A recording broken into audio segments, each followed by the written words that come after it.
మీరు మా ఛానల్ ని కొత్తగా చూసేవారైతే మర్చిపోకుండా సబ్స్క్రైబ్ చేయండి, బెల్ ఐకాన్ ని మర్చిపోకుండా క్లిక్ చేయండి. అప్పుడే మేము వేసే కొత్త వీడియోస్ ని మీరు చూడగలుగుతారు. భరత్పూర్ అనే గ్రామంలో దుర్గమ్మ ఫేమస్ టెంపుల్ ఒకటి ఉంటుంది. ఆ గుడికి ముందు ఓ పెద్ద చెట్టు కూడా ఉంటుంది. అందరూ చెప్పారు ఆ చెట్టులో ఒక దెయ్యం బతుకుతూ ఉంటుందని. ఆ చెట్టు వైపు ఎవరైనా గర్భిణీలు వెళితే వాళ్ళని చంపేస్తుంది అని చెప్పింది. అందువల్ల ఒక స్వామీజీ ఆ దెయ్యం శాంతం కోసం హోమాన్నంతా జరిపించి ఆ చెట్టుకి ఒక ఎరుపు బట్ట కడతారు. ఆ రోజు నుండి ఆ గుడికి ఏ గర్భిణీలు కూడా లోపలికి రాకూడదని తడచేస్తారు. విక్కీ జీవితం ఆ గ్రామంలో నుంచే ఆరంభించింది. వాళ్ళు ఒక్కొక్క రోజు వాళ్ల అమ్మతో పాటు దుర్గమ్మ గుడికి పూజ చేయడానికి వెళ్తూ ఉంటారు. నవరాత్రి పండుగ రాగానే అతనికి చాలా సంతోషమేస్తుంది. అతను చదవడానికి బయటికి వెళ్లేటప్పుడు వాళ్ళకి ఆ గుడి జ్ఞాపకాలు ఎక్కువ వస్తూ ఉంటాయి. దాని తర్వాత కొన్ని రోజుల తర్వాత అతని భార్య స్వప్నం తీసుకుని గుడికొచ్చాడు. ఇలా చూడు స్వప్న, ఇక్కడ ఉన్న అమ్మవారిని గాని నువ్వు పూజించావనుకో నీకు చాలా శాంతి కలుగుతుంది. అదే కాకుండా నేను ఈ ఊర్లోనే పుట్టి పెరిగాను. నేను చిన్నప్పటినుంచి ఈ అమ్మవారి గుడికి వస్తూనే ఉన్నాను. మీరీ గుడి గురించి నాకు చాలా చెప్పారు, కానీ ఈరోజు నాకు కొంచెం ఒంట్లో బాలేదు. సరే, అమ్మవారి దర్శనం చేసుకోగానే నేను హాస్పిటల్కి తీసుకెళ్తాను. విక్కీ స్వప్న దేవిని దర్శించుకున్నారు. స్వప్న అమ్మతో నా కుటుంబం బావుండాలి అని వేడుకుంది. వాళ్ళు బయటికి రాగానే స్వప్న ఒక చూపు ఆ చెట్టు వైపుకెళ్తుంది. అరే దేవుడా, ఈ చెట్టు ఎంత పెద్దగా ఉందో, కానీ ఆ చెట్టుకి ఎరుపు రంగు బట్ట కట్టారు. పూర్వకాలంలో ఈ చెట్టు మీద ఒక దెయ్యం ఉండేదట. ఆ దెయ్యం గర్భిణీ స్త్రీలను చూస్తే కోపంతో చంపేస్తుందట. అందువల్ల ఆ దెయ్యాన్ని శాంతింపచేయడానికి ఈ చెట్టుకో వస్త్రాన్ని కట్టారు. కాబట్టి నువ్వు ఈ వైపు రాకూడదు. మాకేమీ అర్థం కాలేదు. ఒకవేళ ఇది నిజమేనా మూఢనమ్మకమా? సరే వదలండి, డాక్టర్ దగ్గరికి వెళ్దాం. నాకెందుకో చాలా టయర్డ్గా ఉంది. విక్కీ స్వప్నం తీసుకుని డాక్టర్ దగ్గరికి వచ్చాడు. డాక్టర్ స్వప్నం చూసి చెక్ చేసి రిపోర్ట్ తీసుకుని వచ్చారు. డాక్టర్ గారు, అంతా బాగానే ఉందా? ఏదైనా సమస్య? ఎలాంటి సమస్య లేదు. ఆ అమ్మవారి దయవల్ల మీకు మంచి కాలం వచ్చింది. నువ్వు తండ్రివి కాబోతున్నావు. దాన్ని వినగానే అతనికి చాలా సంతోషమేసింది. స్వప్న కూడా దాన్ని చూసి చాలా సంతోషపడింది. కానీ ఒకే ఒక విషయం ఆమెను చాలా ఇబ్బంది పెట్టింది. విక్కీ, నేను గర్భిణిగా ఉన్న విషయం తెలియకుండా మనం ఆ గుడికి వెళ్ళిపోయామే. ఒకవేళ ఆ దెయ్యం నుండి మనకేదైనా ఇబ్బంది కలుగుతుందా? నువ్వేం టెన్షన్ పడకు. ఆ దెయ్యంతో పోరాడి నేను మిమ్మల్ని కాపాడుకుంటాను. నువ్వు ఈ బిడ్డ నాకు చాలా ముఖ్యమైనవారు. మిమ్మల్ని కాపాడుకుంటాను. విక్కీ స్వప్న ఇద్దరూ రాత్రి ఇంటికెళ్ళి పడుకున్నారు. అప్పుడు ఉన్నట్టుండి మధ్యరాత్రిలో స్వప్న నిద్ర చెడిపోతుంది. ఎవరో ఒక అమ్మాయి ఏడవడం వినపడింది. ఆమె లేచి కిటికీ వైపు చూసింది. ఈ సమయంలో ఎవరిలా ఏడుస్తారు? పాపం వాళ్ళకేంటో. సరే, నేను వెళ్ళి వాళ్ళకి సహాయం చేస్తాను. స్వప్న ఇప్పుడు కంట్రోల్లో లేదు. ఆమెకి ఏ వైపైతే శబ్దం వినపడిందో ఆ వైపు నడుస్తూ వెళ్తుంది. మరుసటి రోజు పొద్దున్నే విక్కీ లేచినప్పుడు నేను ఎంత వెతికినా ఆయన దొరకలేదు. అందువల్ల ఆ ఊరి పెద్ద దగ్గరికెళ్ళి విషయం చెప్పారు. నువ్వు చివరిగా స్వప్నని రాత్రే కదా చూశావు? అవునయ్యా, ఈరోజు తెలిసింది తను గర్భిణి అని. నవరాత్రి సమయంలో గర్భిణీ స్త్రీల మీద ఈ ఎఫెక్ట్ చాలా ఎక్కువగా ఉంటుంది. సరే, నాకు విషయం చెప్పు. మీ ఇద్దరు అమ్మవారి గుడికి ఏమైనా వెళ్ళారా? విక్కీ దాని గురించి ఆలోచించాడు. అప్పుడే ఆ దెయ్యం ఒక జ్ఞాపకం వచ్చింది. నిజం చెప్పేదే మంచిదనేది అతనికి అనిపించింది. ఎందుకంటే స్వప్నాన్ని వెతకడంలో ఇప్పుడు గ్రామం వాళ్లే సహాయం చేయాలి కాబట్టి. అయ్యా సర్పంచ్ గారు, ఒక చిన్న తప్పు జరిగిపోయింది. మేము అమ్మవారి గుడికెళ్ళి అమ్మను మొక్కుకున్న తర్వాత తెలిసింది స్వప్న గర్భిణీగా ఉందని. అవును, అందువల్ల మీ అమ్మవారి దేవాలయానికి వెళ్ళి దర్శనం చేసుకున్నాం. మీరు చాలా పెద్ద తప్పు చేశారు. మీకు కూడా తెలుసు కదా ఆ చెట్టు దగ్గరికి వెళ్ళకూడదని. ఇలాంటి నవరాత్రి సమయంలో ఆ దెయ్యం యొక్క శక్తి చాలా ఎక్కువవుతుంది. అయ్యా సర్పంచ్ గారు, మీరే మాకేదైనా దారి చూపించాలి. మీకు తెలుసు కదా నా స్వప్న లేకపోతే నేను ప్రాణాలతో ఉండను. మీరు ఈ సమస్య నుండి బయటపడాలంటే ఆ బాబాని చూడాలి. ఆ బాబా ఒకరే మిమ్మల్ని కాపాడగలరు. మన ఊర్లో పాడుబడ్డ బంగ్లా ఉంది కదా, దాని పక్కనే ఆ బాబా ఉంటారు. కానీ ఒకటి గుర్తుపెట్టుకో, నువ్వు రాత్రి 12 దాటాకి అక్కడికి వెళ్ళాలి. ఎందుకంటే అప్పుడే ఆ బాబా అందరినీ చూసి మాట్లాడతారు. విక్కీ రాత్రి 12 గంటలకి ఆ పాత బంగ్లాకు వెళ్లాడు. అక్కడ అతను స్వామీజీని చూశాడు. విక్కీ స్వామీజీ దగ్గర జరిగిన విషయాలన్నీ చెప్పాడు. వాళ్ళు జరిగింది చెప్పి ముగించగానే కింద ఉన్న ఒక రూమ్ నుండి గెజ్జల శబ్దం వినపడింది. స్వామి వెంటనే లేచి విభూతి నుండి ఒక వలయం రాస్తారు. అయ్యో బాబాగారు, ఇక్కడంతా ఏం జరుగుతుందండి? అదిగో కనిపిస్తున్న చెట్టు మీద ఒక ఆత్మ నివసిస్తూ ఉంది. ఆ ఆత్మ కూడా ఒక మహిళదే. ఆ ఆత్మ నవరాత్రి సమయంలో అమ్మవారిని దర్శించి తనకి పిల్లలు పుట్టాలని వరం కోసం వచ్చింది.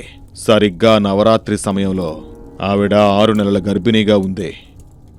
ఆమె తక్కువ కులానికి చెందినందువల్ల ఆ ఊర్లో ఉండే పెద్దవాళ్ళందరూ కలిసి ఆవిడ్ని కొట్టి చంపేశారు. ఎందుకంటే ఆ అమ్మాయి అక్కడికి రావడం వల్ల ఆ దేవాలయం భ్రష్టు పట్టిందని. అందువల్ల ఆ స్త్రీ యొక్క ఆత్మ శపించబడిన ఆ చెట్టు మీదే ఆత్మగా ఉండేది. అందువల్ల ఎవరైనా గర్భిణీ స్త్రీలు ఆ వైపుగా వెళితే వాళ్ళని వశం చేసుకుని వాళ్ళని తీసుకువెళ్ళిపోతుంది. దానివల్లే ఆ ఆత్మ మీ ఆవిడని తీసుకువెళ్ళిపోయి ఉంటుంది. గుర్తుంచుకో, నవరాత్రి ముగిసే సమయానికి నీ భార్యని, పుట్టిన బిడ్డని ఆ దెయ్యం బలిస్తుంది. లేదు బాబా, లేదు. నేను నా భార్యని, నా బిడ్డని ఆ దెయ్యం చేతిలో అలా చనిపోనివ్వను. దీనికి ఏదైనా ఒక ఉపాయం ఉంటే చెప్పండి బాబా. ఒక దారుంది, కానీ ఆ పని వల్ల నీ ప్రాణానికే ముప్పు కావచ్చు. నాకు నా ప్రాణాల మీద ఎటువంటి బెంగ కూడా లేదు. మహానవమి రోజు అర్ధరాత్రి ఒక యాగం మనం చేయాలి. ఆ యాగం చేసే రోజు నీకు నీ ప్రాణానికి ముప్పు రావచ్చు. అంతవరకు నువ్వు చాలా జాగ్రత్తగా భద్రంగా ఉండాలి, సరేనా? స్వామీజీ విక్కీకి ఒక తాయెత్తు తెచ్చి తర్వాత చెప్పారు, ఆ తాయెత్తుని గొంతు నుంచి ఎప్పుడు తీయకూడదని చెప్పారు. ఎప్పుడు దాకా ఆ తాయెత్తు అతని ఒంటి మీద ఉందో ఆ దెయ్యం వల్ల విక్కీని ఏదీ చేయలేడు. మహానవమి నాడు రాత్రైంది. మనం ఎలా అయినా ఆత్మని ఆ రోజు ఆపే తీరాలి. ఒకవేళ దెయ్యం ఆ రోజు మీ ఆవిడ్ని, బిడ్డని బలిచ్చిందా, ఇక నిన్ను, నీ భార్యని, నీ బిడ్డని ఎవ్వరూ కాపాడలేరు. అది మాత్రమే కాకుండా ఆ దెయ్యం చాలా శక్తివంతంగా మారుతుంది. ఆ దెయ్యాన్ని మనం బంధించడానికి దాచిపెట్టిన మంత్రాలు, తంత్రాలు అవన్నీ వృధాగా పోతాయి. కాబట్టి ఈరోజు రాత్రి 10 గంటలకి నేను చెప్పినట్లు చేయాలి. స్వామీజీ ఆ చెట్టుకు పక్కన విభూతి వల్ల ఒక పెద్ద వలయం రాస్తారు. దానికి మధ్యలో హోమానికి తగిన కట్టలన్నీ ఉంచుతారు. అప్పుడు ఒక పెద్ద తట్టలో కొంచెం కుంకుమ ఉంచుంటారు. తర్వాత అగ్గి అంటిస్తారు. తర్వాత ఆ చెట్టు నుండి ఎవరో గట్టిగా అరవడం మొదలు పెడతారు. అది మాత్రం కాకుండా ఒక బిడ్డ ఏడుపు కూడా మొదలైంది. మధ్య మధ్యలో ఎవరో ఒక అమ్మాయి అరుపులు కూడా వినపడ్డాయి. బాబా మంత్రాన్ని చెప్పడం మొదలుపెట్టారు. విక్కీ దేవి గుడి లోపలికి వెళ్లి ఆమె త్రిశూలాన్ని తీసుకొచ్చి ఒక బట్టని కూడా తీసుకొచ్చారు. తర్వాత ఆ చెట్టు కిందకు వెళ్లి నిలబడ్డారు. వాళ్ళ త్రిశూలాన్ని పట్టుకుని ఆ చెట్టుని అటాక్ చేశారు. త్రిశూలం నుండి పొడవగానే ఆ చెట్టు నుండి రక్తం రావడం మొదలైంది. ఎవరో మనిషి అరుపులు వినపడ్డాయి. విక్కీ ఆ రక్తంలో మొత్తంగా తడిసిపోయాడు. కానీ స్వామీజీ చెప్పింది గుర్తు చేసుకున్నాడు. ఆ రక్తం ఆగేదాకా నువ్వు త్రిశూలాన్ని అస్సలు వదలకూడదని. కొంచెం సేపటి తర్వాత ఆ చెట్టు నుండి రక్తం రావడం ఆగిపోతుంది. తర్వాత విక్కీ దూరంగా వెళ్ళి పడిపోతాడు. అప్పుడు ఆ చెట్టుకు పై భాగంలో జుట్టంతా విరబోసుకుని ఎరుపు రంగు చీర కట్టుకుని ఒక అమ్మాయి కూర్చుని ఉంటుంది. మీరెవ్వరూ నన్ను ఏమీ చెయ్యలేరు. నాకు జరిగింది చాలా పెద్ద అన్యాయం. దానికి తగిన ప్రాయశ్చిత్తం మీ అందరి దగ్గర నుండి తీసుకుంటాను. నాకు తెలుసు నీకు జరిగింది చాలా పెద్ద అన్యాయమని. కానీ ఇప్పుడు నువ్వు చేస్తున్నది చాలా పెద్ద తప్పు. మర్యాదగా ఆ అమ్మాయిని వదిలిపెట్టు. నువ్వు అలా చేయకపోతే ఈ రోజుతో నీకు చివరి రోజు అవుతుంది, గుర్తుపెట్టుకో. ఇలా చెప్పి స్వామీజీ కుంకుమని చేతికి తీసుకుని ఆ దెయ్యం మీద ఆ కుంకుమాన్ని చల్లేస్తారు. అప్పుడు దెయ్యం ఆ చెట్టు నుండి దిగి విక్కీని వెతుక్కుంటూ వస్తూ ఉంటుంది. విక్కీ, నేను నీకేం చెప్పాను అదే విధంగా చేయి.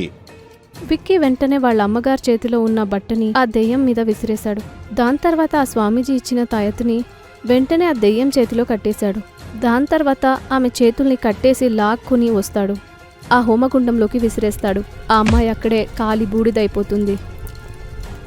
బాబా చెప్పండి బాబా, ఈ దెయ్యం నా భార్యని చంపుండదు కదా, తనకేమి జరుగుండదు కదా, చెప్పండి. మనం త్వరగా అమ్మవారి గుడికి వెళ్లాల్సి ఉంటుంది. విక్కీ ఇంకా స్వామీజీ దేవి గుడికి వెళ్తారు. అమ్మ శిలకు ముందు స్వప్న కళ్ళు తిరిగి పడిపోయి ఉంటుంది. విక్కీ స్వప్నాన్ని చూసి చాలా వేగంగా పరిగెత్తుకుంటూ వెళ్ళాడు. స్వప్న, స్వప్న, కళ్ళు తెరు స్వప్న, కళ్ళు తెరు. నీకేమైనా జరిగితే నేను కూడా ప్రాణాలతో ఉండను స్వప్న. స్వామి అక్కడే కలశంలో ఉన్న కొంచెం నీళ్లని విక్కీ ఇంకా స్వప్న మీద చల్లారు. స్వప్న మెల్లిమెల్లిగా కళ్ళు తెరిచి చూసింది. నేనెక్కడున్నాను?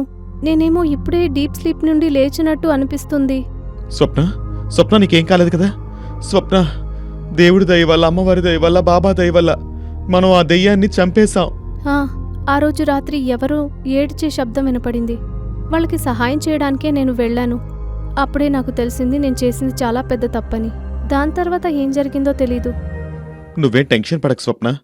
అమ్మవారి దయ వల్ల అంతా మంచే జరిగింది మనకి. విక్కీ, స్వప్న ఇద్దరూ అమ్మకు పూజ చేసి అక్కడి నుండి వాళ్ళ ఇంటికి బయలుదేరతారు. 9 నెలల తర్వాత స్వప్న ఒక బిడ్డకు జన్మనిస్తుంది. మీరు మా ఛానల్ని కొత్తగా చూసేవారైతే మర్చిపోకుండా సబ్స్క్రైబ్ చేయండి. బెల్ ఐకాన్ని మర్చిపోకుండా క్లిక్ చేయండి. అప్పుడే మేము వేసే కొత్త వీడియోస్ని మీరు చూడగలుగుతారు.